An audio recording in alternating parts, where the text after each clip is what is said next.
I'm gonna just go on and do the second. I'm just gonna pick one. Okay. For every finger, when we do MCP or IP flexion or extension measures, we're gonna keep their wrists kind of in that neutral position between pronation, supination. All right. And then we're gonna leave the other pieces fairly relaxed as we go through the movement. We've got a couple of options as far as goniometers. We have one piece or the other. This guy sometimes gets in the way, depending on where we want to be. All right, so sometimes we have to mix and match what we can actually measure with. All right, so we can choose this guy. We have these that are kind of like a half length or a cut off version of the other goniometers you were using. All righty, so practice with both. You may not get to both today, but we got a little more time next week, so we're going to try to move on so we can go through a few more body regions and at least get to some of the stuff in the lower extremity. All right, so when we're doing our MCP joint, where is our axis? It's pretty easy. MCP. Oh, the dorsal aspect. Yep, so we're just going to go over the top of the MCP joint. And then our stationary arm and our moving arm, stationary arm and moving arm is going to just be along the metacarpal and the proximal phalange, respective to whatever number we're doing. So if we're on the second, then it's going to be the second metacarpal and the proximal phalange of the second finger. If we're doing the third, then it's going to be the third metacarpal and the proximal phalange of the third finger. Okay? So it's just always going to be the same thing. This one should be pretty easy as far as remembering the pieces. So we want her neutral position, neutral as far as supination, pronation, neutral as far as wrist flexion and extension. She's just going to be sitting in neutral. All right, I'm going to line her up, staying on this proximal side, find my 0. That shouldn't take us too much time. Good. You don't have any weird finger trouble, do you?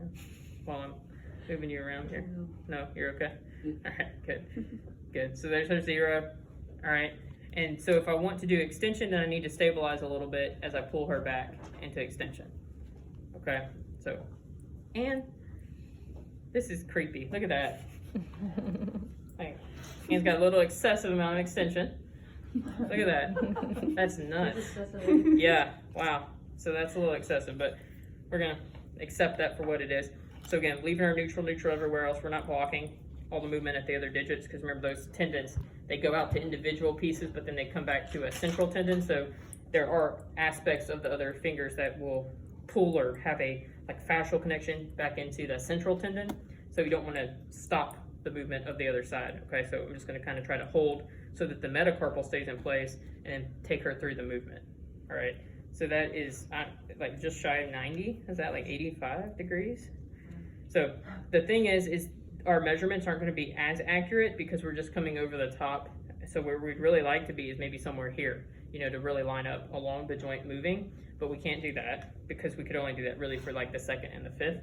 So to be standard, we follow each one this way.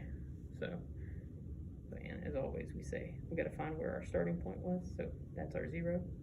And you see as we go up, that means we're looking at those numbers, right? So as we go up, we get there. So it's actually, yeah, like almost right on 90, huh? Wow. Like just maybe like 80. I mean, it's pretty much 90 degrees, okay? And normal is 0 to 45. Yeah, so you should have a little bit of extension. She's got double. Yeah, it's not safe. She's okay though. All right, and so then we're gonna do the same thing to come back down into flexion. So I'm gonna stabilize here. I'm gonna push that proximal phalange down and hold, but I'm not gonna limit the movement at the DIP or the PIP. I'm not changing any of those motions, okay? So then I'm gonna come back in and line up over the top, okay? So as you will notice, the axis is displaced, right? So instead of the axis being right where the axis of movement is, it's displaced out away so that we can line up our arms. And then one arm's just gonna follow her metacarpal, the other arm's just gonna try to follow that phalange. And then we're pretty close to 90 again. So I gotta hold her down there. And she's got just a little bit more than that. So maybe like 100 or so degrees. And that's closer to normal. And yeah. I thought normal for flexion was 50. Yeah, which one is that? 90. The hand MCT. Yeah, so that's not too far off. The PIP is Okay, is everybody good with that? And so it's the same for every digit, so I'm not going to show all the fingers. Same thing for your thumb, even in your thumb. it's gonna be the same thing, stabilize the metacarpal, move the proximal phalange down. Okay, so if we're doing the thumb, we would just come over the top there. Okay, so we'd be there, I'd push her down, we'd line up, and we'd measure. And just for the sake of saying it to everybody, one more time, if you're measuring, we're gonna be squared up with the patient, not standing behind them, even though I like Ann and I like hanging out with Ann. Okay, but we're gonna be lined up with the patient, you're gonna come sit, she'll here with Ann too, do your thing. All right, so always lining up so that you're in a good position to see what you're doing with the goniometer. So again, we could do the same thing with these other guys, we just have to keep in mind this little piece is gonna be in the way, so I could line up here, could take her through the motion, so I could push through there, hold her in the movement, and then this guy will give me the same measurement, hopefully. So a little past 90, like we said before, we're getting close to 100, so it's, yeah, like right at 101, 102. So we got options. There are also some metal ones that have like a little piece that flaps down that's kind of similar to this. So you might see different things in the clinic, but they all work the same. When we move out to go over to our PIP, we're back to doing the same thing.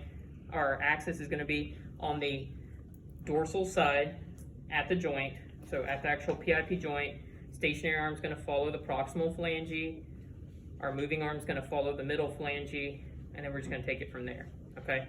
This is probably the one time that it's really more okay. So I said a little bit with elbow extension. This is the other thing I was going to mention is when you're doing your fingers, if you push a little bit through the Goni as opposed to moving them in the position, that's probably okay because it's pretty hard to do everything you want to do.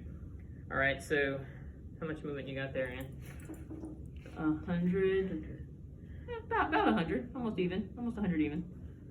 Maybe just a teeny bit more. Okay, so like 100 at our PIP for flexion, and then we'd stay in that same position if we wanted to look at extension. Everything's in neutral. Okay, we stabilize here at her proximal phalange, and then we see if we can move her middle phalange through anymore. Sorry, I'm poking you. So through there, okay? So maybe she has like just under 15 degrees of extension, so a little hyperextension there. And then we can just go on down the line. All right, so when we go to the DIP, we're gonna be on the dorsal side of that joint, keeping everything else as close to neutral as we can. We're gonna let it flex down. We're gonna let our stationary arm is gonna follow the middle phalange, and then our moving arm will just follow, that's where we have to keep moving our axis, will follow the joint, and then keeping her neutral. This is hard to do without being sitting across from you. So there you go. There you go. Pretty decent amount. No, she got a little more. Really? Yeah. Got like, So you bent That's the supposed whole to be finger 100 down. though. no, so we're gonna keep her neutral here, neutral, and then there. DIP. So we're gonna let that probably flex a little bit at that Okay. PIP joint, but MCP we're gonna try to keep neutral and then come down. Because if I stabilize too much, then she's not gonna get very much movement. So stabilize a little bit, let that little subtle flexion, but just make sure this is always gonna follow it. So if that's bending up, then you better just make sure that this part's coming down. So we're gonna try to keep her close to neutral here as we go. That's why it's easier if you're sitting and you're able to hold. That's a little easier than standing up here and holding through the finger here and then coming down. But that's it. Okay, so from there, that's where I want to take my measurement. So if I line her up here, you're okay, right? This doesn't hurt. Line her up and then take her down into the movement. Sorry, Ann. Just tearing up this finger down into the movement. Her fingers are like crazy mobile. Like nothing stops her. There's like no ligamentous integrity. Yeah, so it's just past 90. So like 90, 95. They say it'd be 100 flexion in front of you. If we let you flex all the way down, you can get further along. Yep. So Good. this one here where it says flexion is 100, is there a 90 in the book or something like that? Sorry, DIP is the 90 and the PIP is the 100. This Oh, says I 100 learned for those. both. I learned those numbers. Yeah, Those are the numbers we're going with. Oh. Which one? That's why we made that chart. Okay. That's the numbers we're going with. So DIP I is got it. 100 on there? Yeah, Yeah, PIP, learn the chart. PIP, DIP flexion, both 100. Chart. Okay, y'all go practice those real quick.